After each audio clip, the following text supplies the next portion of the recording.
You're listening to Scaling Up Services, where we speak with entrepreneurs, authors, business experts, and thought leaders to give you the knowledge and insights you need to scale your service-based business faster and easier. And now, here is your host, business coach Bruce Eckfeldt. Are you a CEO looking to scale your company faster and easier? Check out Thrive Roundtable. Thrive combines a moderated peer group mastermind, expert one-on-one coaching, access to proven growth tools, and a 24/7 support community. Created by Inc. award-winning CEO and certified scaling up business coach Bruce Eckfeldt, Thrive will help you grow your business more quickly and with less drama. For details on the program, visit eckfeldt.com/thrive. That's ECKFELDT.com/thrive.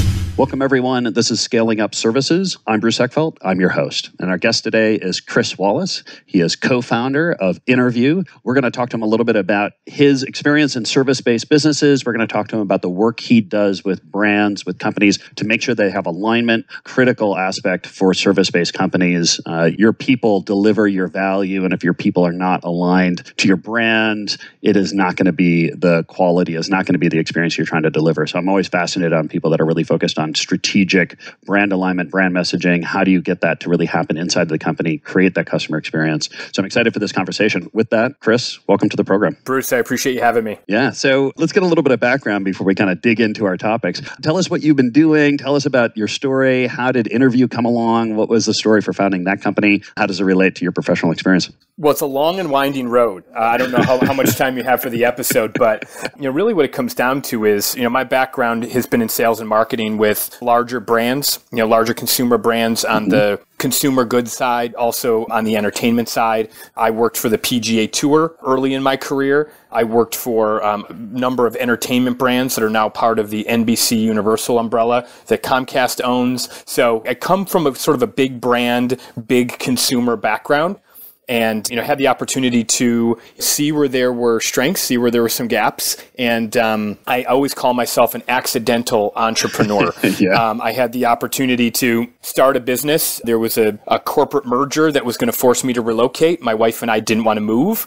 And it was one of those, well, what if I tried this path that was a little bit more entrepreneurial, and took the leap at that point. But I never fancied myself somebody who would be an entrepreneur, run my own business. It's funny because now I can't imagine it any other way. Once you go there, it's hard to go back. I'm never going back. Yeah. But we love working with large organizations. But I sort of bring that big company, big brand background, but I'm able to apply that, in our work, but also to sort of have it trickle down to the way that we build our own small business. Yeah. And so let me talk a little bit about that journey, because I find so many conversations that I have with leaders inside businesses, and we talk about how they founded their company or how they got into their company, and it's always kind of this sideways stories. Like, I really didn't mean to. It just kind of happened. What were some of the changes I think you had to make, or adjustments you had to make, as you went from more of a corporate world kind of, executive management kind of context to really being more kind of entrepreneurial, running your own show? What did you notice was kind of easy? What was hard? What were the adjustments you had to make to be successful in that world? So the biggest difference, I have a very distinct answer for this, because this became clear to me very early on. The level of accountability when you're out on your own, every minute, every meeting, every phone call matters when you're a service provider, not an employee. The level of accountability that you have, you are constantly selling yourself. You are constantly having to deliver value. Everything you do is being scrutinized in a different way. You can't hide. And and there were times where there have been plenty of times where that was very difficult, but I found that the way that pushes you to find new ways, to innovate, to really be to have that mindset of always finding ways to add value. We've instilled that in the team, in our team of all the companies that we've run, and I can tell you that story a little bit, but every team that we've ever built, there's always been that always bring value. You're always finding ways. Nobody ever comes back and says, that's not in the statement of work, I don't do that. It's if you can find a way to add value, we are constantly finding ways to to sell ourselves and to show that we add something that they can't get on their own. Yeah, I love kind of this idea that when you become an entrepreneur, every time you point a finger, it's pointing at you. Exactly right. There's no one else. There's no one else to blame in these situations.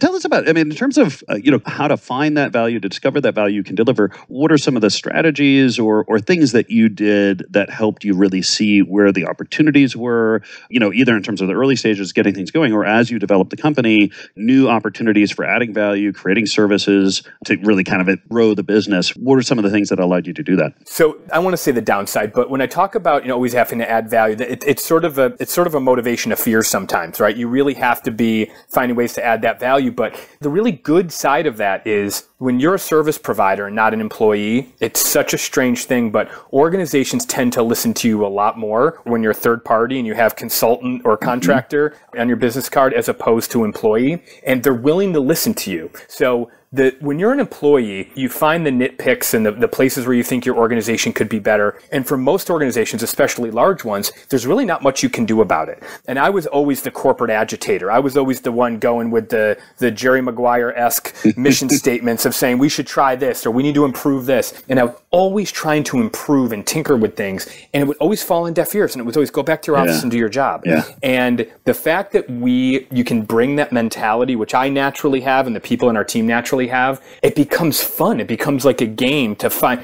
looking at places where there are gaps, where there are challenges that the people who are in it every day don't necessarily see it. Yeah. A lot of times finding ways to add the value simply just comes from having that perspective on, do you realize how big of a gap there is between the way you do this and the way you do that?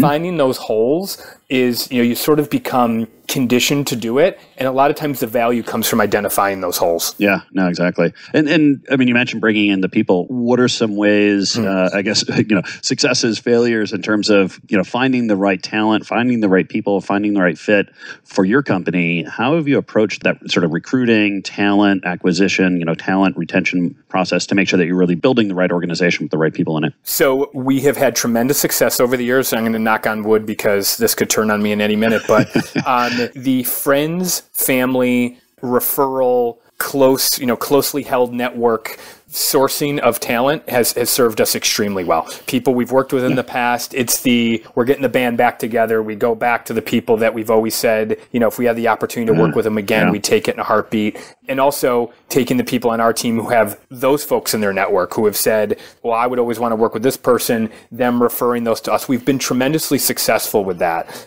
There's one other thing that in terms of, thinking about scaling up a services business, one of the things that we've had a lot of success with, something that we did sort of on a whim a couple of years ago, was we created a job description that's, at least for the consulting world, pretty edgy. Okay. When we put a job rec out, whether it's on the online services or through LinkedIn, or even just through the referral network and the word of mouth, we have a job description format that is very much, it's an opt-in or an opt-out. You're either going to read it and say, this is not the place for me, or you're going to read it and say, I would run through a wall to be part of an organization like that. We're very clear on, if you come work for us, this is what we're looking for. The first line says we're looking for people, not resumes. We're looking for, and we sort of expound upon that, but just being very authentic with who you're looking for, who you want to be. I one time had somebody that was referred to us.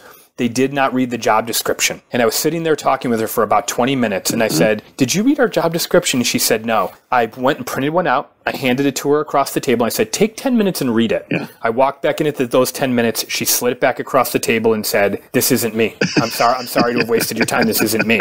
In a job interview. Yeah. So being very transparent about who you are as an organization in that description of who you're looking for, what you want, what you truly value, it's going to weed out a lot of the wrong people and it's going to catch you the right ones. Yeah, and I love that. I love the idea of it's either a hell yes or a hell no, but I don't want anything in between because, honestly, in between, that's where all the problems are, right? It's like, it's not safe. It's not a safe job description. It's not a standard approach. It's meant to be, it's polarizing for a reason. Yeah. And I guess, how did you figure out what you needed to put in there? Like, what was the process by which you could identify those things that you needed to articulate in the job description to make it decisive that way? When I first broke out on my own, when I started my first business, a couple years in, we had grown very quickly. We went from 2 contractors, 2 1099s reporting directly to me, to 35 people full-time and contractor in a little over 2 years. Yeah. So we grew relatively quickly. We brought on somebody to help us with operations, who is he's an operations guru, and he's a big fan of, I'm not sure if you're familiar with Mastering the Art of the Rockefeller Habits. Have you ever read that book, Bruce? Yeah, just a few times. Okay. So Rockefeller Habits is something that he was big on, and he came in and really instilled this idea of North Star, mission, vision, values. And we got very sober on what our values were and the things that we wanted people to be. Yeah. And it's really our organization, everything we do is sort of emanated out from that core since then. Yeah. And this is now our third business that we're working on. We've had the opportunity to build that vision 3 times. And the funny thing is, it's been different all 3 times with a lot of the same people. Interesting. It's been very different. Why has it changed? I mean, what's kind of what you're thinking on how that has shifted based on the company as opposed to the people? Well, the first company we started, as most people are doing, we're sort of making it up as we went along, right? The car's going 100 miles an hour and you're trying to change a tire. And we definitely, for that organization, for what we were trying to be, we got the mission, vision, values right. But what happened was we ended up merging that business, selling that business to another firm. And we went in there, and that organization had rolled up a bunch of smaller professional services companies. It was a roll up from the start. It wasn't designed to be an organic growth. They rolled it up and then wanted to organically grow after acquisition. So they needed to they took 4 companies and had to establish one company culture out of four individual pieces, which is tremendously difficult. But we were very active in that process. And then when we decided, the direction of that organization wasn't the permanent spot for us, we were able to take 7-8 years of experience and identifying what the market need was. And with Innerview, the market need has really driven everything. We were able to say, this is what we've seen on the ground. This is what we've heard from salespeople. This is what we've heard from marketing execs. And we really identified something that we thought was a glaring need. And the market opportunity has driven so much, from our brand voice and tone to the mission, vision, values. Everything was very closely aligned to the market opportunity that we saw. So the first time, it was much more about our personalities. And this time around, it really has been about the market need and the market opportunity. Yeah, fascinating. And as talk to me about the strategy a little bit, because it sounds like you really identified kind of a niche in the market or an angle. How did you find your kind of that positioning in the market that you knew that was going to be successful? Tell me a little bit about how that unfolded. How did you sort of decide that? How did your team work on it? What was that process like? Yeah, so my business partner and I, who we've worked, we've been together, all three iterations of our professional services careers here and entrepreneurial careers. Yeah. When we left the organization that we had merged with, the entire earth moved out from underneath our feet. We went from having this path, having our team, to the 2 of us decided to leave, and we had no idea what was next. We weren't getting paychecks. We didn't have any clients. We basically took this leap of faith back into the void, so to speak, and we really took time to sit and talk and whiteboard and really go back over, and a lot of it came down to, where did we have the most fun? Who did we like working with? Where did we add the most value? And what ended up happening was we ended up getting branded as sort of a sales effectiveness company, a sales effectiveness firm. And we started looking at where we were having success, and we're like, it wasn't really on the sales training or the new age of sales training called sales effectiveness.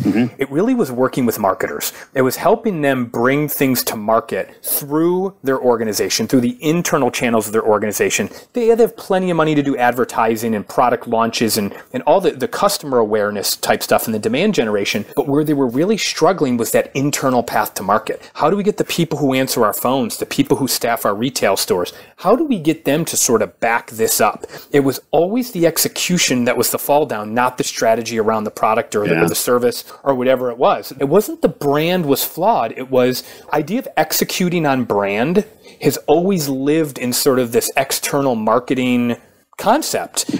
But executing brand is such an internal day in, day out blocking and tackling thing. And that was what we really came back to, was this idea of brand can't live externally. Brand has to sort of emanate from the inside of the company out. That requires the people to be on board and be ambassadors for that brand, the way the Patagonias are and the Southwests and all the companies you read about in case studies. So we looked at it and said, the market opportunity here really is to work with the marketers to help them bring their brand, their products, their services to market market in a more effective, aligned way, not necessarily going in and doing sales skills training, because that's never what we wanted to do in the first place. Yeah. So it was a lot of soul searching about what worked, what didn't, and who we liked working with. And it really came back to where did we have the most success. And it was always working with the marketing teams to bring something to market. Yeah. And tell me about the sort of the validation or the research process that once you kind of had that realization, or you had that idea of, hey, like, I think we can really create value by focusing on this. How did you go to market in terms of, getting your initial customers, figuring out how to kind of adjust and evolve the work that you were doing to meet their needs better?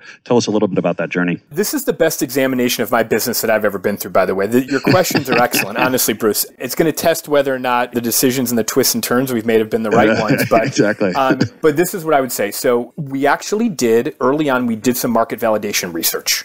We had a partner that we worked with who has sort of come into another chapter of our evolution as well. But we worked with them to basically say, our core question has always been, for a marketer, how confident are you that the people who represent your brand can tell your brand story consistently and confidently, right? How confident are you that they can tell that story the way you built it? And when you ask that question, we always say that's our gut punch question. And when you ask them that question, we get a mix of laughter, head scratching, like, you got to be joking me, right? Like, no confidence. But we actually did some market validation research on that, and we got marketing executives to reply to a study. And they said, this type of focus, this falls into the I really need this. It's not burning the hottest on my desk. I've got other high priorities, but I know I need it, and I believe the payoff of it would be really high. Yeah. So we decided we were going to take on this. It's not your highest priority. We always joke, this is not the acute pain, it's the chronic pain. Yeah. This is that shoulder that's been bugging you that you need to get around to. It's not the broken arm. It's not the broken foot. Yeah. It's the thing that you should get around to.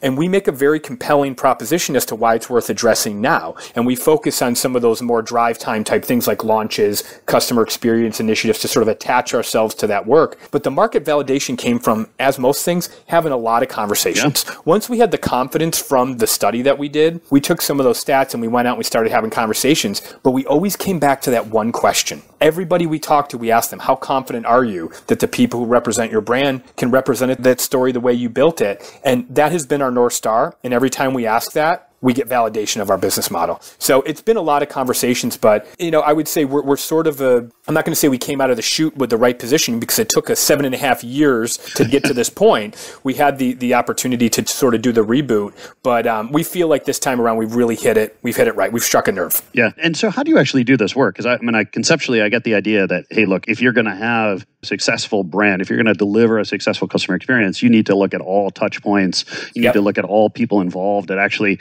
interfacing or creating an experience for the customer, and they need to be, not only have the tools they need, but they really need to understand at a deeper level what we're trying to do and why we're trying to do it, so they can make better decisions. But how do you, what does that process look like? How do you map this out? How do you really kind of prioritize? What is the work that you do? How does it structure? The best thing that we've done with this organization is the same firm that helped us do the market research and the validation for our business. We worked with them to develop, they were a market research, a customer insights firm. And they had a process that they went through and, to gather voice of the customer data. And we said, okay, you gather attitudes and perceptions from customers about the brand. And we said, why couldn't we take the same mechanism and gather the attitudes and perceptions of the people who talk to the customers? Yeah. So if you want to understand what that conversation is likely to sound like, well, you ask customers what they think, ask the people who talk to the customers what they think. So we took this concept of actually not doing employee surveying, but actually doing internal market research. Yeah. Going to the people who rep the products, who have to tell the story every day, and analyzing what they think. And what we did was, rather than just gathering their point of view, we gather their point of view, and then we gather the corporate marketing team, that we call them the brand architects. We take all the people who are part of building that brand story. They become sort of our control group. And we ask them all the same questions, and they rate their brand on various characteristics. And then we do a statistical comparison of where they're aligned or misaligned. So where do the people who are buying all the ads, who are spending, our largest client spends hundreds of millions of dollars on advertising, hundreds of millions. How can we come back to them and say, if we ask them how confident they are that the story is getting told consistently, this now gives us data to say, you have spent money in the marketplace to tell customers you are this, this, and this, but that's not what your employees, the people who represent you, think. right? Yeah. Your retail channel thinks you're this. Your call center channel thinks you're that. And we're able to come back to them with this view of what the employee thinks of them. And what it does is it gives us data, just like any good marketing campaign. You do marketing research, you do market research, you come back with data, and you build your messaging, you build your strategy. Really comes down to influence. We want to influence these people to see things in a little bit different way. Most organizations take the compliance route. It's the train them, put them on PIPs if they don't perform. Policies, they don't say the manuals, right. It's all a compliance mechanism. And the biggest difference between what we do and what the typical model is, we go in and say, this is an audience to be influenced and won over, not an audience to be forced into compliance. And as soon as they sort of make that mental flip, which isn't that big of a leap, and we start running it like a marketing campaign instead of a training exercise, that's where we can get very creative. A great example is we did the tool that we use, that we've developed, is called the brand transfer score and the brand transfer study. And again, we analyze where they're aligned and misaligned. And we did one for a major manufacturing company, publicly traded, industry leader, and they had a sales team that came back and said, please no more webinars. We are driving around every day. You get these product owners, you get the product GM, and they want to tell you how great their product is, and they take us off the street. We want to be out in our vehicles, out seeing our dealers, out seeing our customers. And so all we did was we heard them. We took the messaging that was misaligned and we built a podcast series for them. So now they drive around from appointment to appointment and they're able to listen to a podcast that is programmed around the things that they told us they needed. And we're now able to get those messages to them in a way that they want to consume it as opposed to being force-fed down their throat. And you catch more flies with honey, right? That's our whole approach. I love it. I love it. So for our listeners of the podcast, that are in these service companies, leaders in these service companies, they're trying to figure out how to grow and scale. I think how to deliver, how to make sure that your team, your employees, your staff is really aligned and bought into the value to deliver, the position you want to create, the experience you want to have your customers to have. What are some of the techniques that you can suggest to them or questions that you suggest they start asking in terms of how to start moving down this path? I mean, the scaling process is notoriously hard in service businesses because, as you start adding people, the communication starts to break down or it gets more complicated. Like, what are some of the things that you can do to start systematizing some of this in service businesses? Yeah, so on a broad level, I would say, I'll tell you that I say the same thing that we do for some of our large consumer clients, which is regular, structured, systematic feedback from your people. I'm not talking about every once in a while you send a survey monkey up. I'm talking about a structured approach to gathering feedback from people, especially the ones who talk to your customers. Typically what we are doing is we're sort of isolating the different value points that make that company unique. If an organization feels like they have those and they have a strong value proposition, they should be asking their people to rate their organization on that constantly. The best we've ever seen at this, I'll actually call them out by name, they're not a client, but the best we've ever seen is Rogers Communications up in Canada. They're the largest cable and wireless provider in the country of Canada, and they have a team that does nothing but gather weekly input from the frontline teams. It's called Voice of the Frontlines. They gather this information maniacally. They get that point of view. They go back to all their sales channel leaders and they tell them, this is what the people in your channel think of you. If they don't think that we are best in class, well, we've got to do something to make sure that they do believe that they're best in class. That idea of believing in it is so important. You have to influence people to believe, especially running a small business. If they don't believe in it, if they're going through the motions, you're going to have a very hard time. So isolating being really diligent about isolating what the value proposition is. That's what we did, this iteration with Innerview. And that's why I think that the market validation has sort of followed our value proposition, is because we were so crisp and tight with what that value was early on.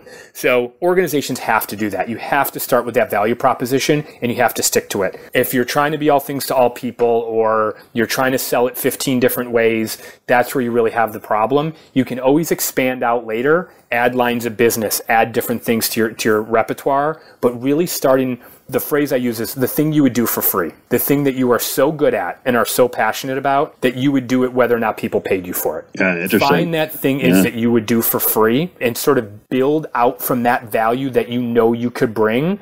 that's, in our opinion, that's the best way to start. Yeah. That choosing a strategic focus is always so hard for companies in general, but particularly service companies. And I think part of the challenge is people think that this is, okay, well, if I don't want to focus on this customer because I have so many opportunities. And I always say that, look, it doesn't mean we're not going to take money from other people, right? We're not going to say no to business, but we have to go out with an intention and a strategy and a messaging around, our communications, but also around our services we're delivering to a particular group, to a particular segment of the market that has a particular need. And then, we can evolve it, or we can always, expand it, or we will attract other people around that. But without that, we're trying to be everything to anybody. And that just doesn't, it's not a compelling offering. And unfortunately, it's not going to be a very financially rewarding position to take in the market. The tipping point, Bruce, honestly, and what you just said, the tipping point for any person trying to scale a services business, you can scale the day that you say no to a piece of business. I like that. The day you say, no, we don't do that. The day you have the discipline to say, and what we do as an organization is we go back to our mission statement. We've literally done this. We go back to our mission statement and we say, does that help us inspire a sense of belief, confidence, and pride in the promises a brand makes to its customers? That's our mission statement. And we did this last year. And I said this to my business partner. We had one of our clients asked us to reply to an RFP. And it was a little bit outside of our wheelhouse. And I said, does this further our mission? And they said no. And we turned it down. It turns out it would have been a multi-year, multi-million-dollar piece of business, which was a detail they did not share with me. But the day that you say no to a piece of business or an opportunity like that is the day that you can scale, because you've got the focus to be able to move something quickly. Yeah. No, I love that test. And I just see that so often, is that companies will struggle with that, and they'll finally start to do it. And then fairly quickly, they're like, damn, we should have done this sooner. Because it just makes everything else so easier. It's easier to communicate. It's easier to hire people. You now can systematize your delivery model. All these things start to happen once you choose that strategic focus. But yet it's hard. And a lot of folks don't do it. Very challenging, yes. Yeah. So what are some of the other ways? Once you do the survey, or you collect data from your people, you identify those kind of gaps between what your purpose is, what your mission is, what you're trying to do, what your positioning is, and what people are kind of thinking and feeling. How do you start to course correct some of this stuff for a company that's, in the 5 to 25 million range and they're trying to grow? What's available and what's practical for a company in that size? Yeah, I think in that size, I really look at it and say, I'm going to go back to what I said about the sort of the mental flip that you have to make. As soon as you start looking at the people who represent your brand, represent your company as an audience to be influenced and won over, not as ones to be forced into compliance, the tactics and opportunities and options you have to reach them, it grows exponentially. Yeah. The tried and true, put it on a LMS system and they go through a remote training, or they go through a web-based training or something like that. Yeah, those tools are available to us and they're great. The one sheets, the PowerPoint trainings, all that stuff, people have to be honest with themselves and say, if I were on the other side of this, would I want to be sitting through this? Okay. Yeah. Put yourself, would I pay for this? Right. That's a great standard, is would I pay to have somebody do this? We truly believe that if you set the bar at a level of, delivering content and experiences that people would pay for as consumers, only you deliver to them as employees, that's where we think you're going to make real connections with people. And that's where the podcast example, comes in. Yeah. Think about that. You know how much a podcast costs? Nothing. Yeah. It costs literally nothing. Okay. Yeah. It doesn't cost any. In most cases, all you have to do is have a smartphone and a computer to be able to download the file to it. It's not tremendously difficult, but it requires that change in mentality from, I need these people to comply, to I want these people to choose to opt into the path that we're going. And the other tactics that we've talked about, we truly believe in looking at it from that consumer perspective, but we've done anything from, I'll give you a great example. A company that we're about to do a launch with, they have a product that had some operational challenges. And they basically said, we need to win the favor of our salespeople back. We've lost their faith. We need to win their faith back. And what they typically would have done is a training and an ebook, an e-guide, and all those types of things, or catalog, whatever the case may be. And we said, but you've got to bring this story to life in a different way. So what normally would have been some sort of an ebook or e-guide, we've turned into a graphic novel series. So now we're going to take the people that work back in their factory, and the ones that are working to improve the operations things, and we're turning them into superheroes. And there's going to be this narrative where they get different issues over a period of time. We're creating posters, trading cards, all sorts of things to sort of bring this story to life and to force them to consume it in a different way, to consume it in the way they would consume something that they want to consume, to the point where they're like, I wonder what's going to happen in the next issue. I wonder when the trading card is, we're going to have the salespeople eventually, the ones that embrace the story and go sell it, they're going to be added to the trading card series. So I want to earn the opportunity to have my face, as a superhero on a trading card. So yes, I don't know if hokey's the right word, but it's just a different way of approaching it. And we're looking at popular trends and reaching consumers and trying to apply those inside businesses. None of those things are terribly expensive. They require some thought, and they require that mentality of get them to choose to opt in, not force them to comply. Yeah, and I think that's a perfect message for this group, is just thinking about what do they want to hear, how do they want to hear it, think of them as a customer, not an employee, and that will start really putting you down the right path. I think it's an excellent approach to this. This has been great. Chris, if people want to find out more about you, more about Innerview, what's the best way to get that information? So website for the company is innerviewgroup.com, and I want to be clear, it's INNER. We're big on plays on words. So Innerview, not interviewing a candidate, but INNER, like looking to the inner, the inner view of the company. Innerviewgroup.com. And then to find me, the best place is LinkedIn, very active on LinkedIn. I'm Chris Wallace in Philadelphia. As you can imagine, I'm not the only Chris Wallace on LinkedIn. We are plentiful. It's a brotherhood of Chris Wallaces. You've got your own LinkedIn group.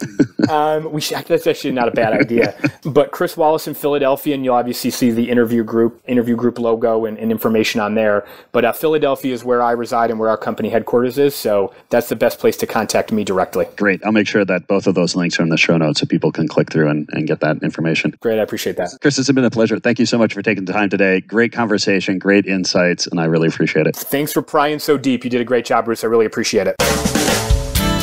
You've been listening to Scaling Up Services with business coach Bruce Eckfeldt. To find a full list of podcast episodes, download the tools and worksheets, and access other great content, visit the website at scalingupservices.com. And don't forget to sign up for the free newsletter at scalingupservices.com/newsletter.